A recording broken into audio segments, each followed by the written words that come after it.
PMS.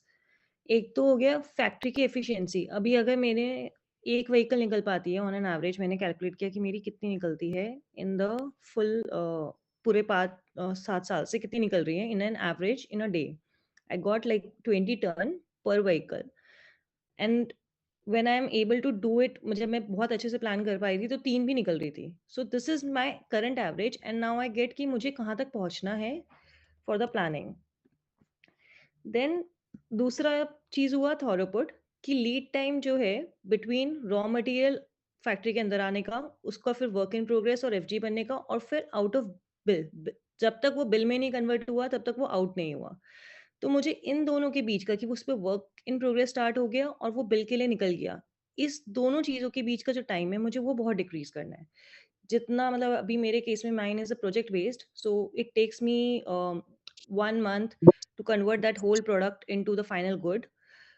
मैं बाकी लोगों के लिए भी बोलूँगी, जो 1 दिन का भी हो, अगर हमें कॉम्पिटिशन से हटा कम करना है, कॉम्पिटिशन से ज़्यादा ओवर करना है, तो हमारे को हम जितना मिनिमम कर सकते हैं। अगर उनका 1 दिन का है, तो जैसे ब्लिंकिट ने किया है कि हम उसको 2 घंटा कैसे कर सकते हैं। So this is the actual game changer thing कि decrease this time of conversion and then less labour hours, मैं ज़्यादा काम प्रोड्यूस कर पाऊँ और मटेरियल वेस्टेज मेरा लेस हो सके। So these are the 3 things which I have focused on my PMs.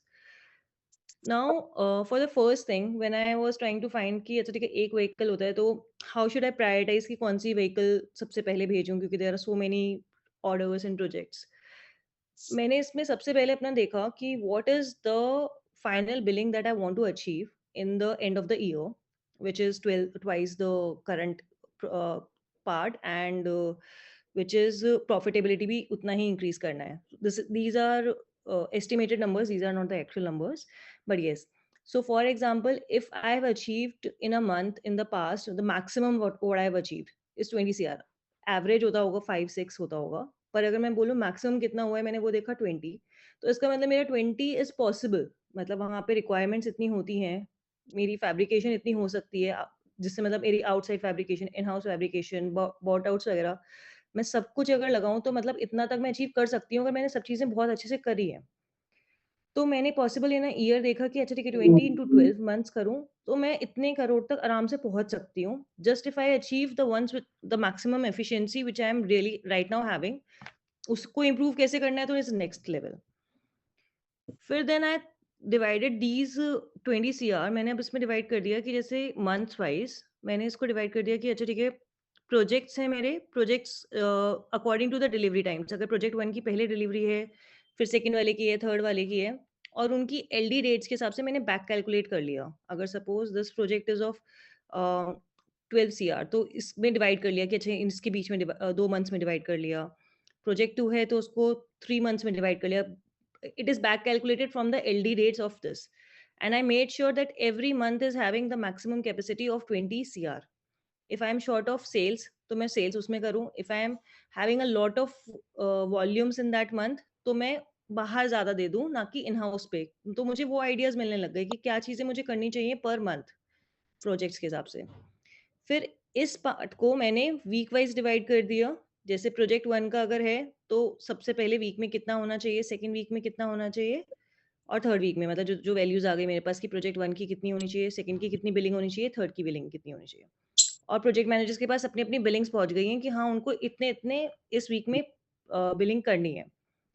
Now these billings are now further divided into days, considering कि हर पार्टी खुश भी रहे, ताकि एक गाड़ी एक की गई तो दूसरी गाड़ी दूसरे प्रोजेक्ट वाले की चली जाएगी, तीसरे वाले की चली जाएगी, पर वीक एक ही वीक के अंदर चली जाएगी, तो everyone is happy that they have मैं स्टार्टेड जाऊँ क्या समथिंग है? ऑन देयर अभी तो साइड कोई उठा ही नहीं है एंड बाकी तो। They are able to plan the things also. मैंने खा लिया। So this is how I do the planning part, that okay, which ones should I take first. हाँ, खा लिया मैंने। uh, if I show you मैं my जाऊँ? so जैसे अब यहाँ पे मैं दिखाऊंगी, इज इट विजिबल गाइस और should I zoom in? Yes, Mansi. Yes, it's visible. Yeah, so these are the projects and these are the vehicles which I was saying. तो मैंने dispatch dates fix कर दी उन vehicles के हिसाब से कि इस project का ये दूसरे vehicle में ये सब चीज़ें एक साथ ही जानी चाहिए, और इसका dispatch date क्या है। मेरे केस में होता है फिनिश गुड और चाइल्ड आइटम बना के फिनिश गुड्स बनते हैं, प्लेट्स बन के पूरा बॉक्स बनेगा जैसे। तो उनकी क्वांटिटीज़ हो गई और जो फिनिश गुड की है। अब जो चाइल्ड आइटम है मेरा कटिंग बेंडिंग में जाएगा, वो पहले पार्ट में जाएगा, जो फाइनल फैब्रिकेशन हो रही है वो मेरी फिनिश गुड और फिनिश गुड्स पे ही होएगा। तो जहाँ पे भी फिनिश गुड है आप देखोगे तो मैं फिनिश जो साइकिल टाइम है, I can just feed in the cutting and bending only for the child items. For the finish goods it automatically blocks me कि I can't fill the time for the finish goods का नहीं डाल सकती हूँ मैं, child items का नहीं डाल सकती हूँ मैं, सिर्फ फिनिश गुड्स का डाल सकती हूँ in the fabrication packaging. Now इसमें मैंने ये चीज़ कर दिया है, सबसे पहले फुल किटिंग का पार्ट किया मैंने। फुल किटिंग में मुझे ये समझ में आया कि मेरी 2 चीज़ें ज़रूरी हैं उस गाड़ी को निकलने के लिए। एक तो मेरी तभी मैं प्रोडक्शन स्टार्ट करूँगी जब ड्राइंग आ चुकी है पूरी उसकी और उसका मटीरियल आ चुका है। उसके लिए मैंने इसको ड्राइंग वाली शीट से कनेक्ट कर दिया मेरा ड्राइंग पीएमएस बना रही हूँ मैं, तो ड्राइंग वाली शीट से हो जाएगा कि जब भी पर्सन ड्राइंग बनाता है वो यहाँ पे आ जाता है कि what is the drawing and later on I will link it कि पीडीएफ इसी में खुल जाए और इसी में बंद हो जाए। जब वो उस मशीन पे काम कर रहा है, उस प्रोजेक्ट पे काम कर रहा है तो उसके पास बस यही ड्राइंग आए and indent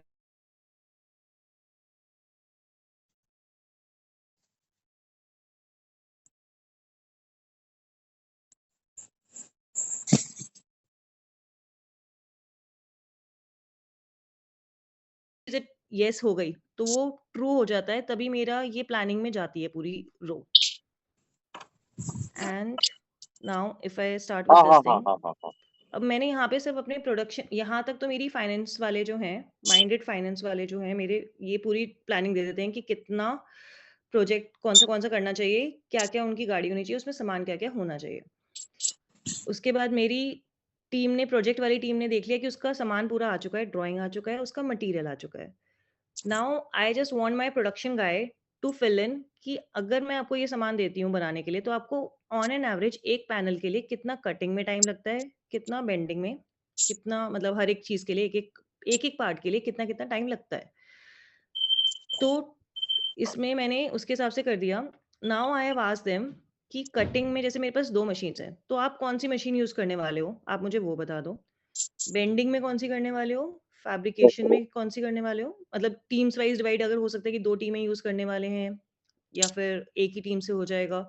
so what they have to do is just they have to pull not started in that.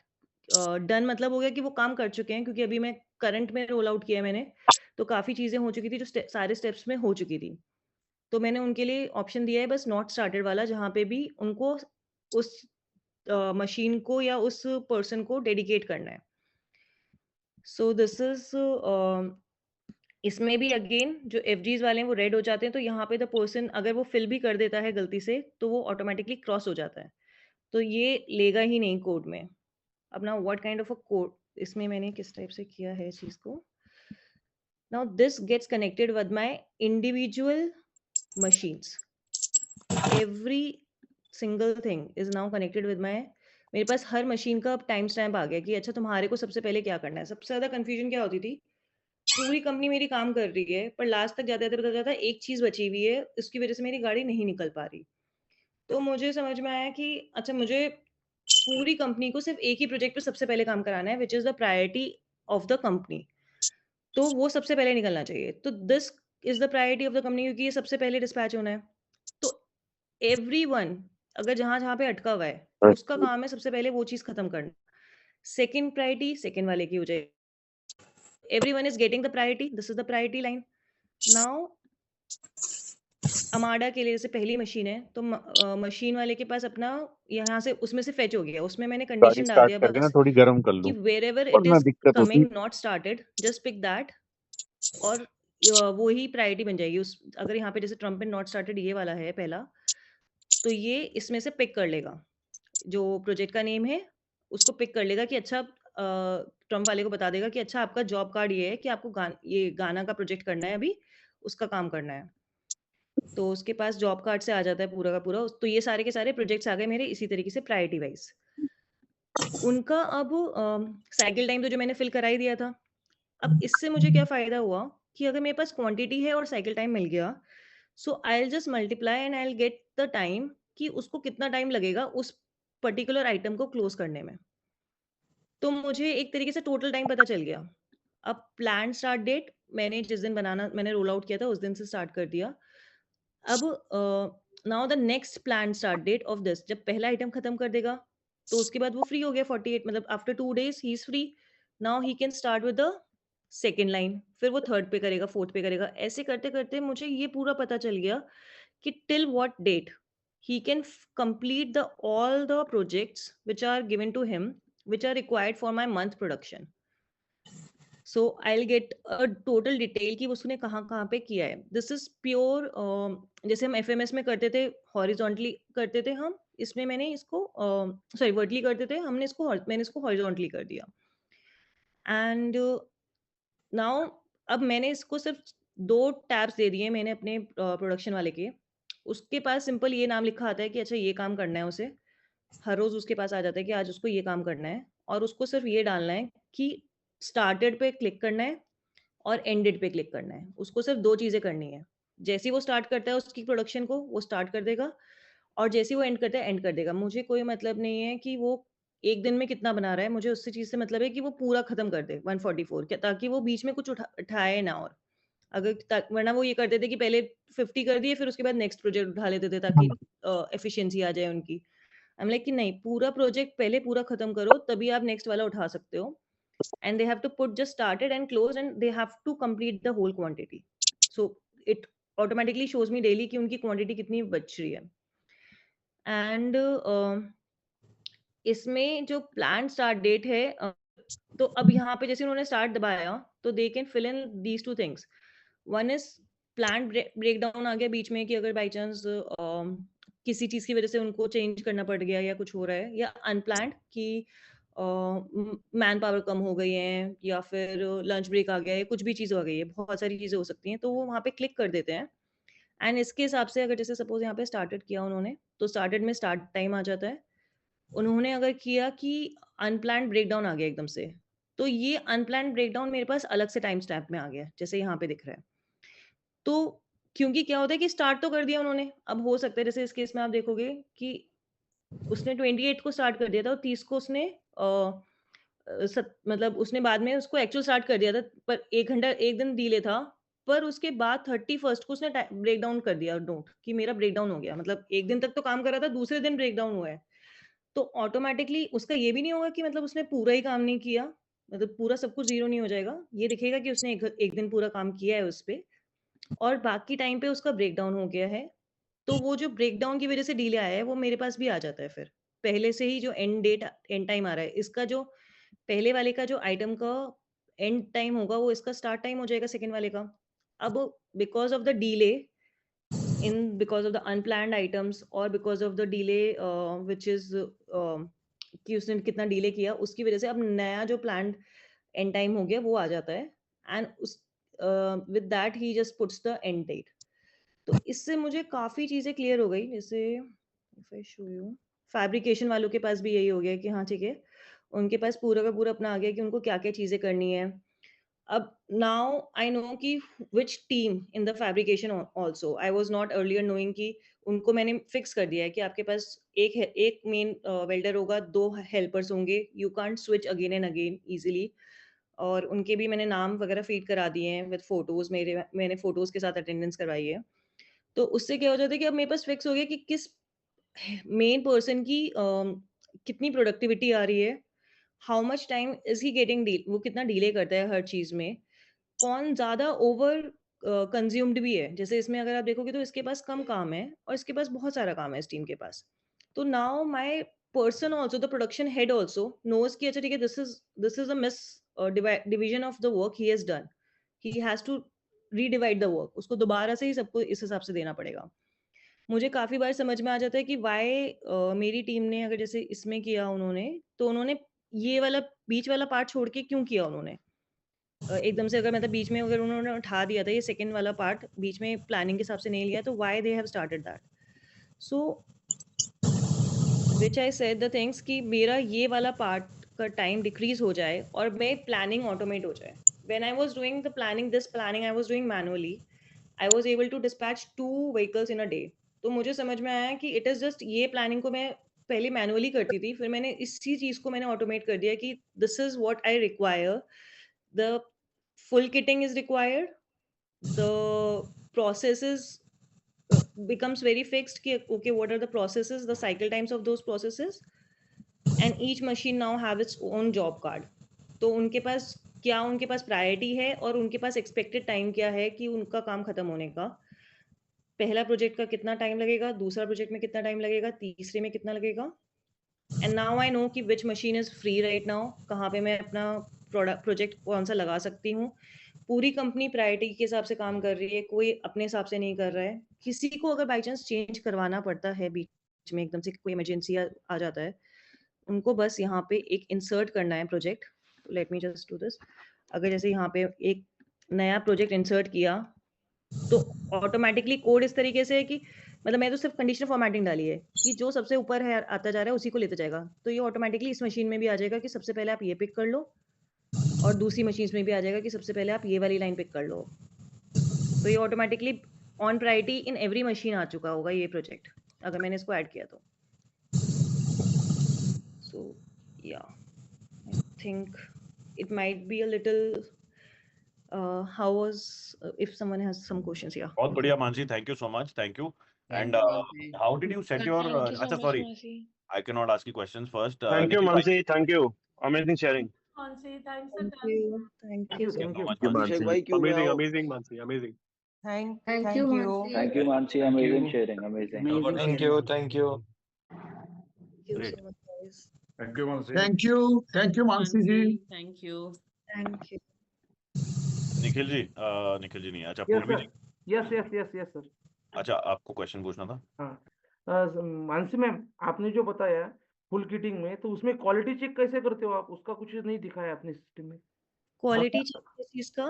Material अगर फुल किटिंग में जो मटेरियल आता है आपके पास, लेकिन उसकी क्वालिटी खराब है और आप वो यूज नहीं कर सकते हो, तो फिर नहीं, भी वो आपका तो स्टेज तो वो परचेज में हो गया ना। जब मेरे पास परचेज, ये परचेज एफएमएस से कनेक्टेड है, इंडेंट नंबर ये मेरा।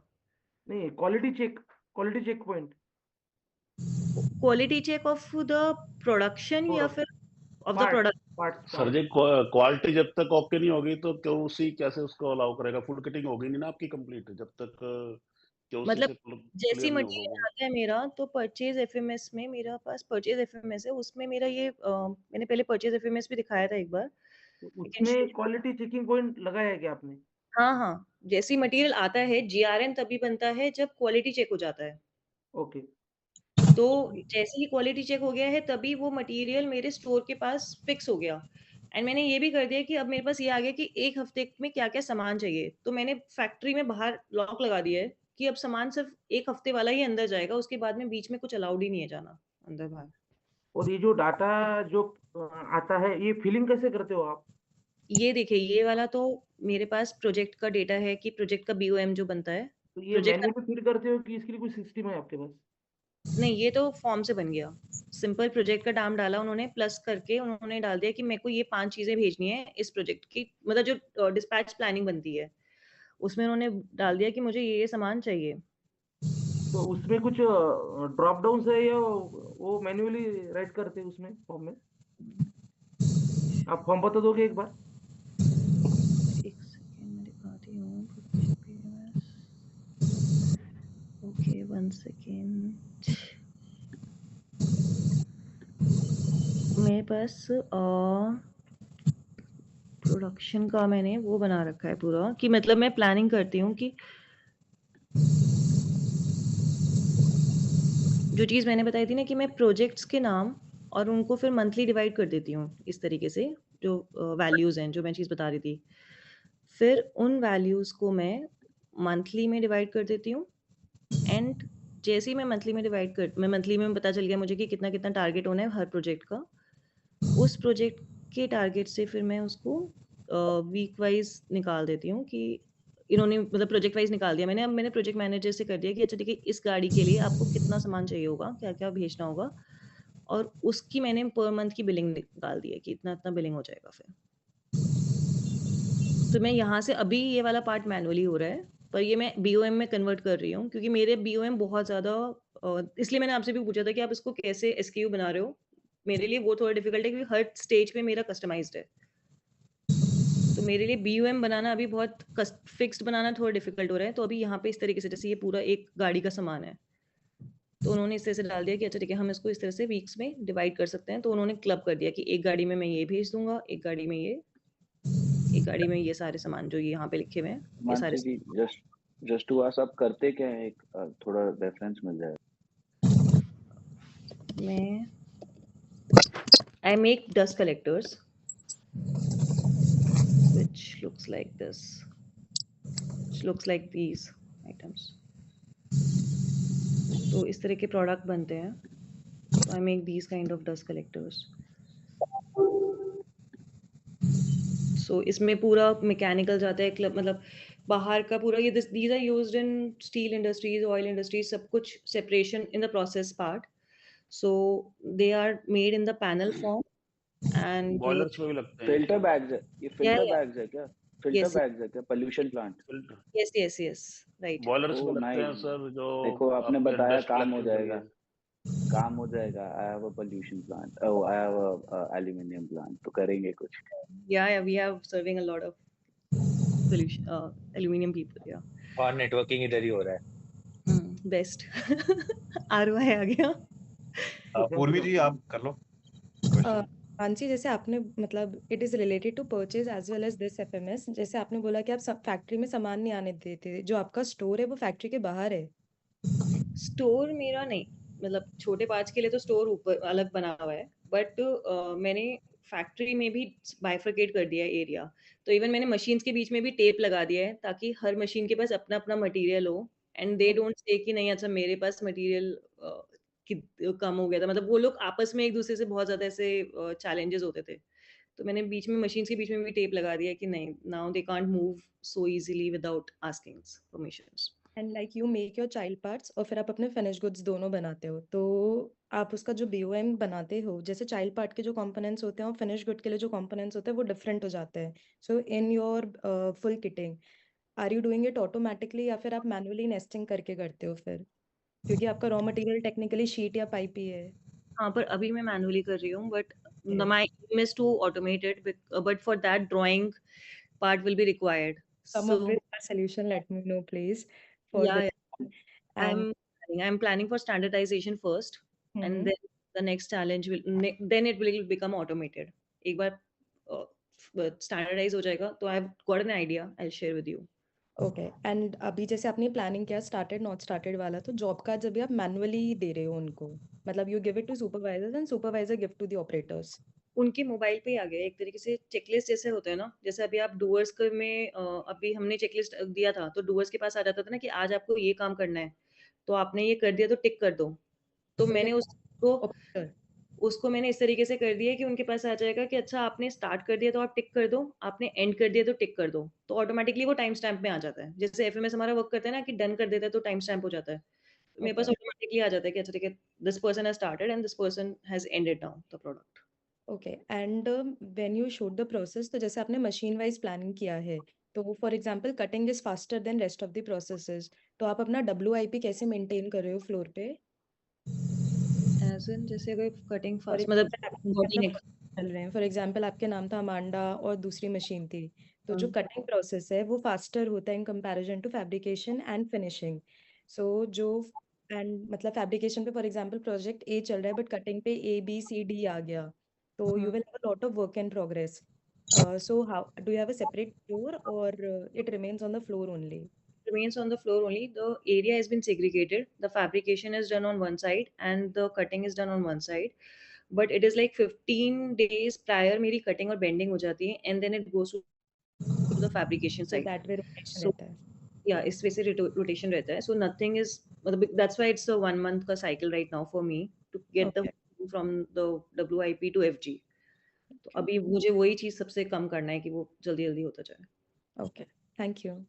Thank you.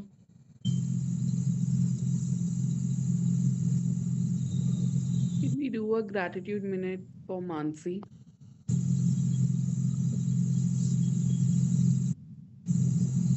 Mansi ji number भी शेयर कर देना प्लीज।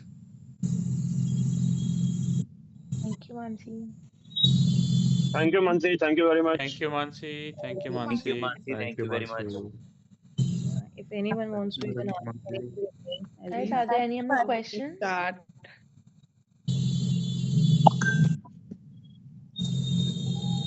मानसी आपके भी MIS का नंबर दे दो ना। मेरे MIS से ज्यादा बेटर मैं बता रही हूँ, मैं बता दूंगी। इसके पास 3 है, इसके पास 3 है। एक का देते। मतलब मैं जो चीजें शेयर करनी होंगी आप मुझे बताना, मैं वो चीजें उससे कनेक्ट करा दूंगी मैं फोन पे, but he won't be able to explain on the technical bite sides.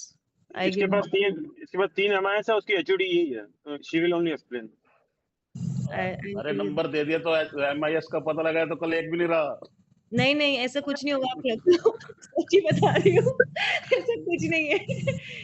Actually ये आइडिया, अरे वो समझेगा उनकी इम्पोर्टेंस बढ़ गई ना, इसलिए वो समझेंगे हमारी इम्पोर्टेंस बढ़ गई तो कल को वो जो है ना कुछ और समझने लगे। मैं दे दूंगी, ऐसा कुछ नहीं है। MIS दे रहे हो, नंबर दे रहे हो? दोनों ले लो।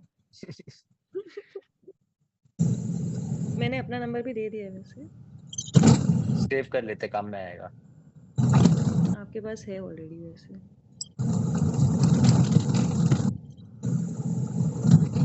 पहले से अच्छा मानसी, one thing. हाँ जी।